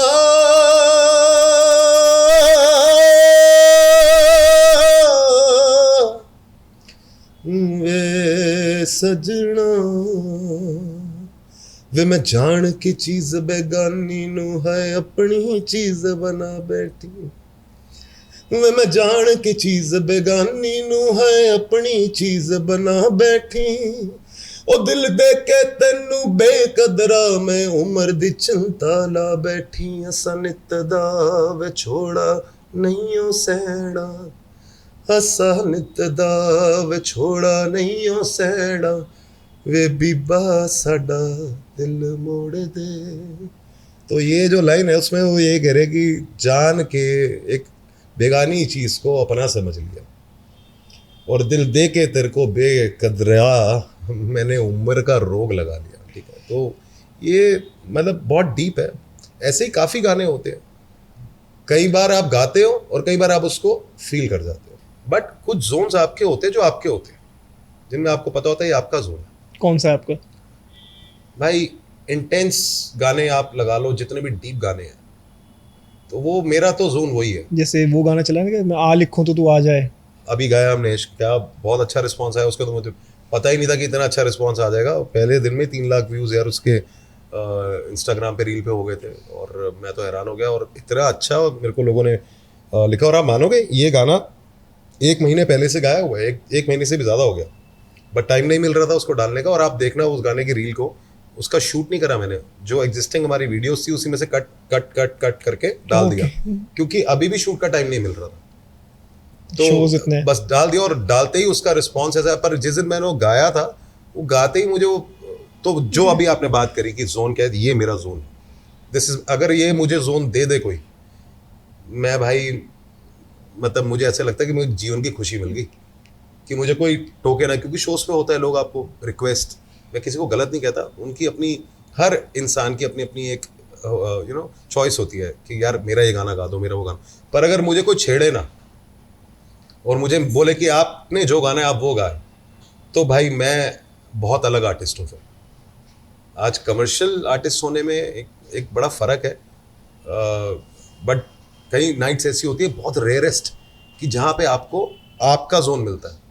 अभी हम पीछे कहीं पे एक वेडिंग में परफॉर्म कर रहे थे, and the groom and the bride both came in front of the stage. उन्होंने अपना रिसेप्शन था उनका, उन्होंने स्टेज छोड़ा, सामने आके खड़े हो गए कि अब हमें कोई मतलब नहीं है फ़ोटो खिंचवाने से, कुछ आप जो गाते हो आप फिल्टर करके मत गाना, ज़रूरी नहीं है कि आपने डांस कराना कुछ कराना।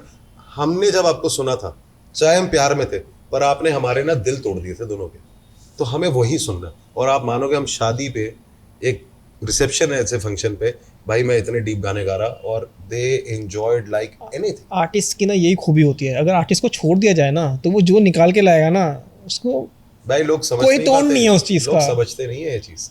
लाइव म्यूजिक एक बहुत अलग प्लेटफॉर्म है। उसको लाइव म्यूजिक को जो आर्टिस्ट लाइव गाता है, देखिए मैंने फिर बोला, एक तो कमर्शियल आर्टिस्ट है जो सिर्फ गा रहे हैं, मेरे जैसे आर्टिस्ट या हमारे जैसे आर्टिस्ट जो और भी है, जो बहुत फील, जिनकी लाइफ में कुछ स्टोरीज है या बहुत फील में गाते हैं, उनको अगर आप खुला छोड़ दोगे ना भाई, वो आपको वो डिलीवर करके देंगे जो आपने सोचा भी नहीं होगा। रूठ हो जाएंगे। मैं कई बार स्टेज पे ये चीज़ बोलता हूँ भाई, डिफरेंट एक्सपीरियंस होते हैं, कई जगह बदतमीजी भी हो जाती है आपके साथ, कई जगह ये तो हमारा एक बहुत तकिया कलाम है दिल्ली वालों का, तो जानता है भाई मैं कौन हूँ, तो ये गाना तो गाना पड़ेगा। तो जब ये चीज़ें होती है तो फिर आपका अंदर का आर्टिस्ट मर जाता है, फिर आप कहते हैं ठीक है भाई हम यही करेंगे, क्योंकि हम तो एक आर्टिस्ट हैं, हम तो कुछ कर नहीं सकते। हालांकि मैं ऐसा नहीं हूँ, मैं बहुत अलग किस्म का आर्टिस्ट हूँ।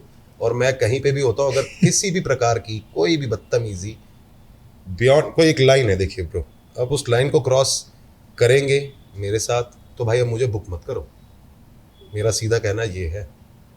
ऐसा अगर क्या आप मेरे आर्ट की रिस्पेक्ट नहीं कर सकते, मुझे ऐसा काम नहीं करना। मोस्ट हार्श जो आप लाइन बता रहे हो किसने क्रॉस करी है? कोई ऐसा फैन था या कोई ऐसा वहाँ पे गेस्ट था जिसने भाई यूजुअली अलग ही हो गया हो? स्टार्टिंग डेज में तो होता था, क्योंकि तब इतना आपके पास ना उतनी सिक्योरिटी ना उतना कुछ, सिक्योरिटी हम खुद ही होते थे, करेक्ट। ठीक है। और मैं शुरू से थोड़ा सा रहा हूँ टेढ़े किस्म का, अब तो बहुत बदल गया हूँ। It's to be very short tempered, okay. Very short tempered. मतलब अगर मैं बोलूँ तो म्यूजिक ने ये जीवन में मेरे एक बहुत ठहराव लेके आया है कि मैं आज बहुत शांत हो गया हूँ। ये तो in the starting I used to be like कि दोबारा बोलियो भाई, ऐसे वाला सीन था। तो मेरे बैंड मेंबर्स मुझे रोकते थे, समझाते थे, नहीं भैया नहीं भैया नहीं भैया। बट फिर भी कई बार आज भी लोग बहुत अलग लेवल क्रॉस करते थे, चाहे बाउंसर्स होते हैं आसपास, चाहे सिक्योरिटी होती है। यूजुअली प्राइवेट फंक्शंस में ज़्यादा होता है, क्योंकि प्राइवेट में सामने वाले को यूँ लगता है कि हमने बुलाया हो भाई, हम तो कुछ भी कराएंगे इससे। और कई बार खाने पीने के बाद फिर आप समझते हैं कि कोई भी माइंड अपना संतुलन इंसान कई बार खो बैठता है। तो उसमें कई बार ऐसा हो जाता है कि भाई ये कैसे नहीं गाया तूने। ओके। तो मेरा ये जवाब होता है भाई, अगर ऐसे गवाओगे तो फिर ऐसे तो बिल्कुल नहीं गाने वाला। आप प्यार से बोलोगे तो आप जान ले लो, मैं घड़ी नहीं देखूँ। मेरी एक आदत और है, 90 मिनट्स का परफॉर्मेंस सेट होता है लोगों का जो बोला जाता है, और मैं 90 मिनट्स के बाद तो घड़ी उतार देता हूँ। और अपनी मैनेजमेंट को मैंने क्लियर बोला हुआ है, जो भी वो मुझे घड़ी यूँ दिखाते तो मैं दूर से जानबूझ के घड़ी उतार देता हूँ। बोल नहीं सकता, तो मेरा इशारा समझा रहा था कि अब दोबारा घड़ी मत दिखाना। तभी मैं आपकी कई रील से मैंने देखा है ऐसे हाथ करते हुए। हाँ, मैं घड़ी उतार देता हूँ कि भाई अब मैं अपने जोन में हूँ। मेरे को अपने जिन्होंने मुझे उम्मीद रख के बुलाया है, मेरे को उनको बिल्कुल सेटिस्फाई करना है, खुश करना है। लास्ट कितने देर तक खिंच जाता है कॉन्सर्ट? जैसे 1.5 घंटा आप बता रहे हो, लेकिन इसके बाद भी ऐसे आप बता रहे हो कि आपने घड़ी उतार दी, कितना खिंच गया है कोई? 4 घंटे और 45 minute non stop? Non stop. कहाँ की बात है? जलंधर 2021। प्राइवेट? Normal private? 4 घंटे 45 मिनट। 5 घंटे का शो बोलना बड़ा आसान है, तभी तो मैं कहता हूँ गाना, to just sing one song is not a story of life. Live music is something else. आपको एक एक इंसान को बांध के रखना है, सबके जोन्स को स्टेज से ही समझना है। बातचीत नहीं हो पाती, मेरी आपकी बातचीत नहीं होगी स्टेज पे। मैं सिर्फ नोट करूंगा कि आपका हाथ कौन से गाने पे ऊपर गया था, और ऐसे ही मैं आंखों से रीड करता हूँ हर इंसान को। बिल्कुल। हमारी कोई प्रैक्टिस, अगर मैं टीम के साथ बात करूँ, एहसास बॉयज के साथ, कोई प्रैक्टिस नहीं हुई पिछले 3 साल में। और हमारी कोई डिस्कशन नहीं होती कि कौन सा गाने से हम स्टेज पे शुरू करने वाले। इट्स जस्ट अबाउट, मेरा एक फिक्स है कि मैं अपने मैनेजमेंट को बोलूँगा, उनको बोलूँगा एक वीडियो बना के लाइए अंदर क्राउड की। स्टार्टिंग से वो बस एक वीडियो बना के लाता है, मैं इस तरह शक्लें देखता हूँ, वाइब देखता हूँ, and that's the moment I decide, that is the moment I always decide कि अच्छा हम ये करने वाले हैं। ये पीछे आपने कहा आपने गुस्सा बहुत आता था आपको, एकदम छोड़ दिया। उससे पीछे जाऊंगा थोड़ा सा, और दिल टूटने की बात भी हुई, ये उसके बाद हुआ गुस्सा कम? उससे पहले से था भाई। नहीं, कम कब हुआ? कम तो भाई म्यूजिक के बाद हुआ। म्यूजिक के बाद हुआ? म्यूजिक के बाद हुआ, और वो भी तो लेटर। दिल टूटने से मतलब बढ़ा था गुस्सा? बिल्कुल, एग्रेशन ज्यादा था भाई, किस लेवल तक का? पागल बने वाला था। डिप्रेशन में भी गए हो फिर, या डिप्रेशन कह तक सकता पहुंचने नहीं गया, म्यूजिक में आ गए? No, 2018 was a worst phase in my life, कि जिस टाइम पे मैं अपने आप को ही खो बैठा था हर लिहाज में। क्या मन करता था? एग्रेशन को लेके हर इंसान से रिश्ता दूर होता चला जा रहा था। And side by side music था, स्टेज था, स्टेज पे बहुत एग्रेसिव रहता था, स्टेज के बाद बहुत एग्रेसिव रहता था। बट लेटर ऑन धीरे धीरे कहते हैं ना, आपके अंदर अगर तो आपने इम्प्रूव करना है, मुझे ऐसा लगता है, तो आपको रीजंस भी मिल जाते हैं शांत होने के। ड्रिंक बढ़ गई थी बहुत। 2018 मतलब मैं भाई कोई हिसाब नहीं था, ना पीने का ना किसी चीज़ का।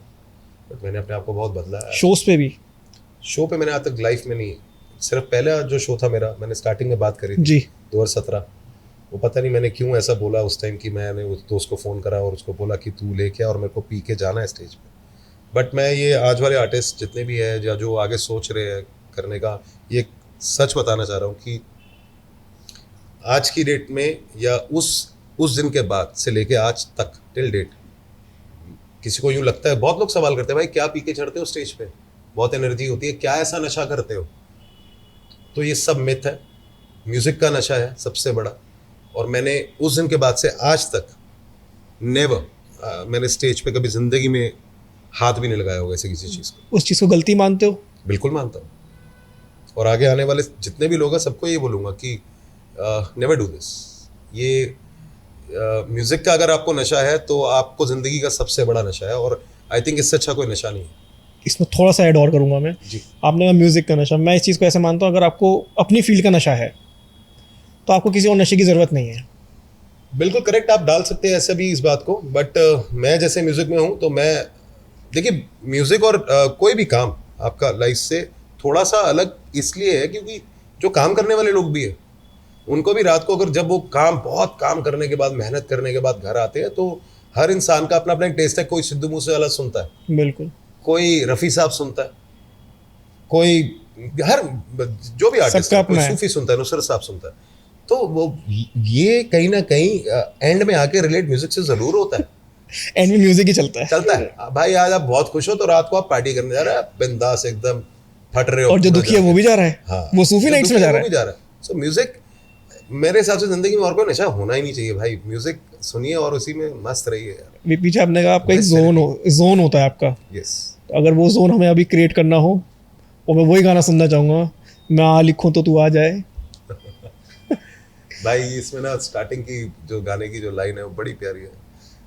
मैं आ लिखूं तू आ जाए, मैं मीठ लिखूं तू आ बैठे, मेरे शाने पे सर रखे तू, मैं नींद कहूं तू सो जाए, चल आए कैसी नज़्म कहूं, जो लफ्ज़ कहूं वो हो जाए, मैं गुम लिखूं तू दिल थामे, मैं दिल लिखूं वो खो जाए।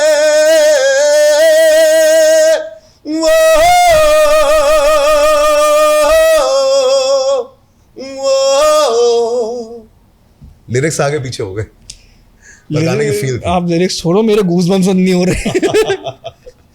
जो एनर्जी मेरे पास तक आ रही है ना, जो आप जोन की बात कर रहे हो, मतलब व्यूअर्स तो हमारे कैमरे के थ्रू देख रहे हैं, लेकिन अनमैचेबल, कोई तोड़ नहीं। थैंक यू भाई।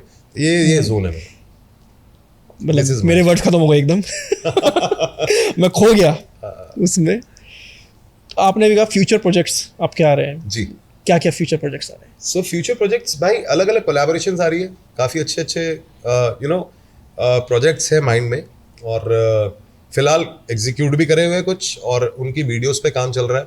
कुछ अपने गाने 4 से 5 हमारे अपने गाने अभी हमारे ही यूट्यूब चैनल पे और जितने भी स्पॉटिफाई जो म्यूजिकल प्लेटफॉर्म्स है सब पे रिलीज होने वाले। अभी हमने 6 महीने पहले ही रांझना करा था, क्योंकि भाई गाना, एक अपना गाना लिखना, उसका म्यूजिक क्रिएट करना, और उसके बाद उसका स्टोरी लाइन बनाना, उसके बाद उसको शूट करना, takes a lot of time. जो आज आप सुनते हैं ना, रांझना आपने आज 6 महीने पहले सुना, 2 साल पहले से वीडियो करके डन पड़ा हुआ। 2 साल इतना लेट क्यों? 2019 में लिखा था भाई, अब आप सोचो 2024 में आया। 2019 में लिखे हुए गाने को पहले तो मुझे ऐसा लगता है हर गाने का एक टाइम होता है।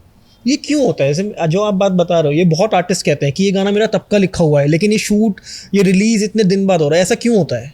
भाई मैं अपने लिए तो देखो अब ये बात बताऊंगा कि जैसे पहले जरूरी था पैसा कमाना, तो हम शोज करते रह गए, फोकस हट जाता है। हम शोज करते रह गए, फोकस हटने के बाद ये फोकस था नहीं इस चीज से कि हमें सॉन्ग्स भी डालने हैं। हाँ बिल्कुल, बेशक ये है एक रीजन कि काम पे पहले ध्यान है, क्योंकि वो आपने कमिटमेंट कर रखी है, और साथ में उस रेस में हम भाग चुके हैं। अब उस रेस में भाग चुके हैं, पैरेलल ये रेस हम चाहते हैं कि हम इसमें भी भागे, पर अब यहाँ से यहाँ पे हम टाइम नहीं दे पा रहे। और जब टाइम दे दिया तो उसके बाद हर कहते हैं ना कि कोई भी आप काम करने जाओ तो कुछ अड़चने ज़रूर रहती है। तो हमारी लाइन में भी रहती है कि आज हमने गाना शूट कर लिया, उसके बाद राइट प्लेटफॉर्म नहीं समझ आ रहा कहाँ पे रिलीज़ करें।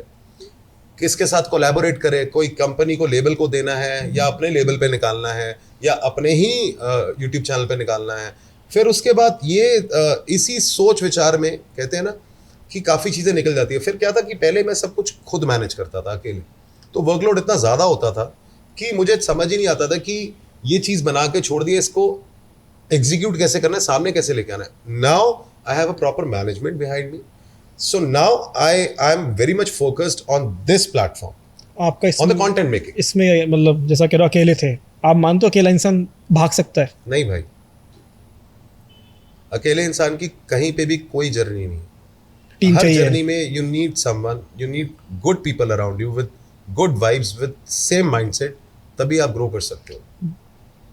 ये एक सच, एक कड़वा सच है। बहुत लोग मैं में बिलीव करते हैं, मैं में ही बिलीव नहीं करता। मैं बिलीव करता हूँ सब में, हम में, कि आज हम हैं तो हम सब कर लेंगे। बिल्कुल। भाई मेरा कई बार ऐसा होता है कि मेरा ही मोरल डाउन हो रहा होता है किसी बात को लेके, या मेरा माइंड आज उतना ठीक नहीं है, मैं आज किसी बात से परेशान हूँ, तो जब मैं बाकी अपने भाइयों से मिलता हूँ मान के, तो वो पॉजिटिव एनर्जी देके मुझे वापस खड़ा कर देते हैं। Same goes with me. Team का पॉजिटिव होना बहुत जरूरी है। Yes. और जिनके साथ आप बैठ रहे हो उनका पॉजिटिव होना बहुत Yes, जरूरी है। brother. क्योंकि अगर एक जना बाई चांस नेगेटिव, दिन सबके होते हैं, कोई ना कोई दिन ऐसा सबका आता है, मूड खराब होता है, लेकिन उसको तभी गाइडेंस मिल जाए ना, यार क्या क्यों जा रहे हो उस फेज में, इधर आओ, यस, ये काम है हमारा, चल रहा है। इतना थिन लाइन होती है भाई, बस इतनी थिन लाइन होती है कि आप एक कुछ गलत कर जाओ लाइफ में, तो उस टाइम पे अगर आपको कोई संभालने वाला मिल जाए तो फिर आप वंडर्स करते हो। आप खड़े हुए इस लाइन पे। भाई बिल्कुल हुआ था। कहते हैं, वो सुना मैंने भी था, पर ये सच होता है कि आप अपने आप से जब बात करते हो तो यहाँ डेविल होता है, यहाँ एंजल होता है ना। और ये आपको हमेशा कहता है तू गलत कर रहा है या ये नहीं होगा, वो आपको नेगेटिव करता है। ये आपको हमेशा कहता है कि नहीं तू सही है, तू करता रहे।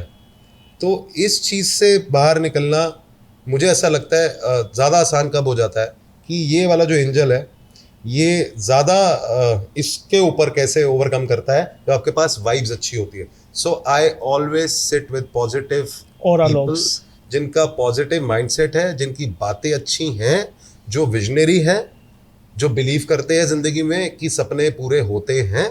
मैं उन लोगों के साथ ही बैठता हूँ और उन लोगों की कंपनी ही इंजॉय करता हूँ।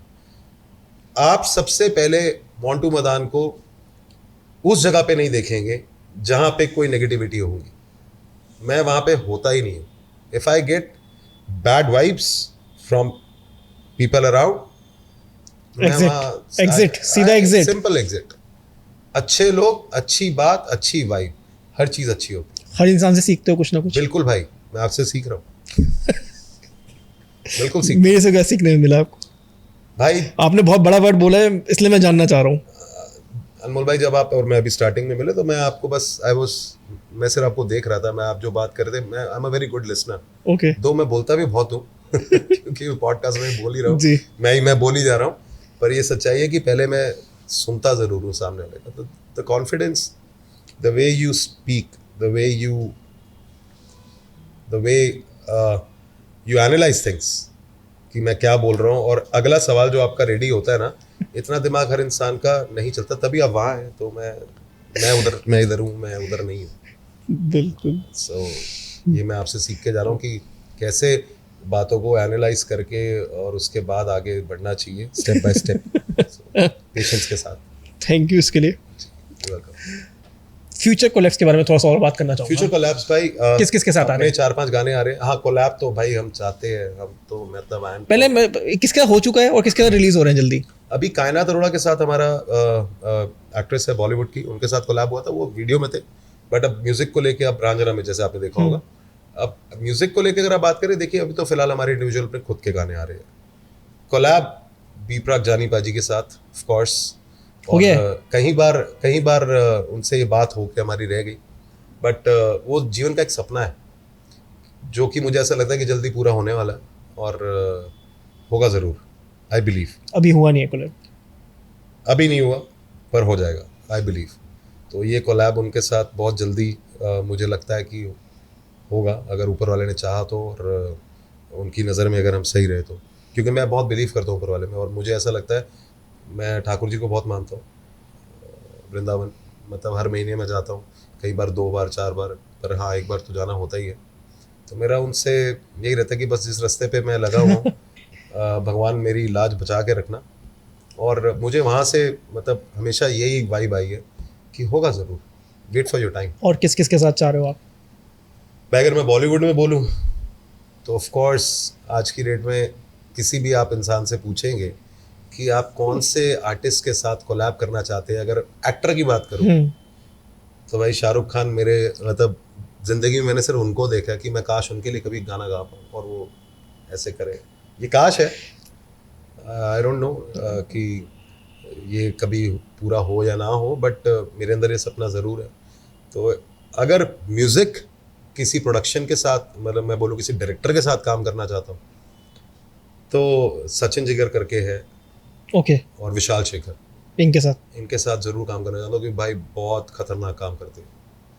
अभी सचिन जिगर इनका एक गाना आया जो मेरे बहुत 3-2 का वो गाना मेरे ऐसा जहन में बैठा बड़े टाइम बाद कि मतलब मैं उस गाने को रिपीट मोड पे सुनता हूँ। तो सचिन जिगर और विशाल शेखर ये 2 ऐसे म्यूज़िक डायरेक्टर्स हैं जिनके साथ मैं काम करना चाहता हूँ एहसास को लेकर। और हाँ, बैंड वाइज अगर मैं बोलूँ जी, तो Sanam boys, Sanam Puri and all, तो 2 हम इनसे मिले थे, we were performing at the same stage. इनका शो हमारे साथ वाले स्टेज पे था। ओके, ए डॉट करके एक वेन्यू है दिल्ली में, गुड़गांव साइड में, तो साथ वाले हॉल में ये परफॉर्म कर रहे थे और इस वाले हॉल में हम कर रहे थे। वी मेट एंड हमारी पिक्चर्स भी है इंस्टा पे, हमने पोस्ट करा हुआ है। तो उनके साथ भी एक कोलैबोरेशन का बहुत मन है कि एहसास बॉयज़ और सनम मिलके कुछ बना रहे हैं। हाँ, कुछ अच्छा सा कोलैबोरेशन हो। नज़र में मानते हो आप? नज़र बिल्कुल मानता हूँ भाई। मानते हो तो किस बात से मानते हो कि नज़र होती है? नज़र होती है, बुरी नज़र ज़रूर होती है भाई। देखिए जब आप राइज करते, पीछे मेरे गले में एक बहुत अजीब सा इशू आ गया था, मैं गाता था मेरी आवाज़ टूट जाती थी। उन दिनों हमने बहुत काम करा, स्ट्रेस की वजह से नहीं हुआ, ये भी मैं पहले क्लियर कर दूं। ओके, उसका रीज़न ही नहीं समझा। डॉक्टर के पास गया, उसने बोला गला ठीक है, सब कुछ ठीक है, मैं बात कर रहा हूँ तो मैं ठीक हूँ, पर जब मैं गा रहा था मैं गा नहीं पा रहा था। And it became a serious issue कि मेरे को स्टेज पे चढ़ने से पहले फियर होने लग गया, मैं स्टेज से डरने लग गया कि मेरी आवाज़ टूट जाएगी, मजाक ना बन जाऊँ, लोग हंसना पड़े, क्योंकि आवाज़ टूट रही थी। कब की बात है ये अभी 7-8 महीने पुरानी बात है भाई, ज़्यादा पुरानी बात नहीं है, रंजना के बाद की बात है इनफैक्ट, सॉरी। ओके, तो ये प्रॉब्लम मेरे साथ हुआ एंड मैंने अपनी टीम से भी डिस्कस करा कि भाई I am facing this problem, I don't know what is wrong. क्योंकि जब मेरा गला, एक होता है कि हम रोज़ शो करते हैं तो थक जाता है और आपको पता होता है कि आपका गला थका हुआ है, रेस्ट मांग रहा है। रेस्ट मांग रहा है, वो एक अलग चीज़ होती है। बट गला सही, बात करने में बिल्कुल ऐसे जैसे मैं आपसे बात कर रहा हूँ, और पर गाते वक्त मैं कुछ और। तो भाई वो बड़ा परेशान, डॉक्टर के पास गया, सब कुछ हुआ। फिर घर के 1-2 बड़े, उन्होंने बात करी, कुछ बैठे, तो कहते हैं नज़र उतारते हैं, नज़र उतारी और वो रेगुलर वो चीज़ करी। एंड सीरियसली बोल रहा हूँ, everything back to the track. एकदम से कैसे सही हुआ, रातों रात अगले दिन मैं गा रहा हूँ और मैं टीम को यूँ देख रहा हूँ, मेरा गला सही हो गया। तो एक भगवान में मैं बहुत बिलीव करता हूँ, क्योंकि मैं उन दिनों मेरा वृंदावन जाना हो नहीं पा रहा था, तो मैं ठाकुर जी के सामने बैठा जिस दिन नज़र उतारी घर पे, मैं ठाकुर जी से मैंने हाथ जोड़ के अपनी माफ़ी मांगी कि मुझसे अगर कोई गलती हुई है जाने जाने भी तो मुझे माफ़ करना, क्योंकि हम इंसान हैं, हमसे हो जाती है, कई बार हमारे शब्द ही ज़्यादा बड़े हो जाते हैं, बिल्कुल, कि हम कुछ भी बोल बैठते हैं तो वो रियलाइज़ कराने में 2 मिनट नहीं लगाते कि बेटा उड़ो मत, हम हैं। तो उनसे माफ़ी मांगी और सच्चाई में वो चीज़ it went off like this, पता भी नहीं चला कहाँ। पॉडकास्ट को वाइंड अप करते करते एक लास्ट सॉन्ग आपकी पसंद का। तो वो फिर मैं अकेले नहीं गाना चाहूँगा। अच्छा, मेरे एहसास बॉयज भी यहीं पे है, बिल्कुल बिल्कुल। So I like to call them. आ जाओ सारे भाई, आ जाओ यार, आओ। सो भाई ने एहसास बॉयज़ को बुला लिया है, और जोन जो हम बात कर रहे थे, जोन इतना अलग लेवल का हो गया है ना, तो मैं तो डायरेक्ट जोन भाई को ही वापस करता हूँ। भाई आपका है जोन। सो फाइनली एहसास बॉयज आर हियर, और यही है जो सारा मैजिक क्रिएट करते हैं स्टेज पे और आप लोग देखते हैं जो। So starting off with my brother on the right, Nick, so he is on the vocals and the guitar, lead guitarist. So left पे Zeeshan Ali Khan on the percussion, Vishal on the drums, आपने सबने देखा ही हुआ है। Robert on the bass guitar, Faizan on the keys, and the rest of the members are not here by chance. So हम लोग हैं यहाँ पे, and yes, ये एहसास बॉयज है और यही सारा मैजिक क्रिएट करते हैं स्टेज पे हम लोग। बिल्कुल। और मैं चाहूँगा नेक्स्ट आप भी शो पे अब आए, तो हमने बहुत नया सेट क्रिएट करा है। जितने भी लोग जो काफ़ी टाइम से, आई डोंट नो कहाँ से आप देखेंगे कहाँ से नहीं, जो नहीं आए, मेक श्योर आप एहसास पे अब जब आए तो आप मुझे एक रिव्यू जरूर देना डीएम करके कि इस बार आपने म्यूजिक कैसा सुना। सो म्यूजिक हमने बहुत इम्प्रोवाइज करा and coming up with lots of things. हमने प्रोजेक्ट्स की भी बात करी थी, तो प्रोजेक्ट्स 5 गाने हमारे अपने आ रहे हैं अभी, और कोलैबोरेशन का मैं अभी नाम नहीं लेना चाहता, दैट्स अ बिग सरप्राइज और बहुत बड़ा सरप्राइज है, और जो वो मैक्सिमम टू मैक्सिमम 2 से 3 महीने में सामने आ जाएगा। जो 5 सॉन्ग आ रहे हैं उनमें से कोई एक हो जाए आज। भाई होने को तो हो जाए, पर बड़ा पंगा रहता है लिरिक्स का कि इधर से उधर हो गया तो चलो, मैंने जैसे कहा था आर्टिस्ट को फ्री छोड़ देना चाहिए, सो मैं भी फ्री छोड़ देता हूँ। सो आ रहे बहुत सारे गानों के साथ। बाकी हाँ, जाते जाते हम एक फॉर गुड मेमोरीज बिल्कुल कुछ अच्छा जरूर सुना के जाएंगे, और एक अपने गाने से, आपने गाना बोला तो एक अपने गाने से रिलेटेड एक मैशअप छोटा सा। So this goes out to all the Ehsaas lovers from our side. अरे करे शुरू, आओ जी।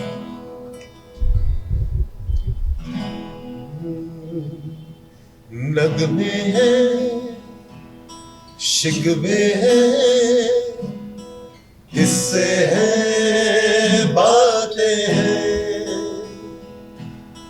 बातें भूल जाती हैं, यादें याद आती हैं, बातें भूल जाती हैं, यादें याद आती हैं।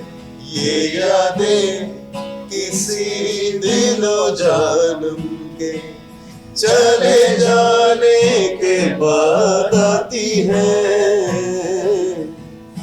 यादें यादें यादें।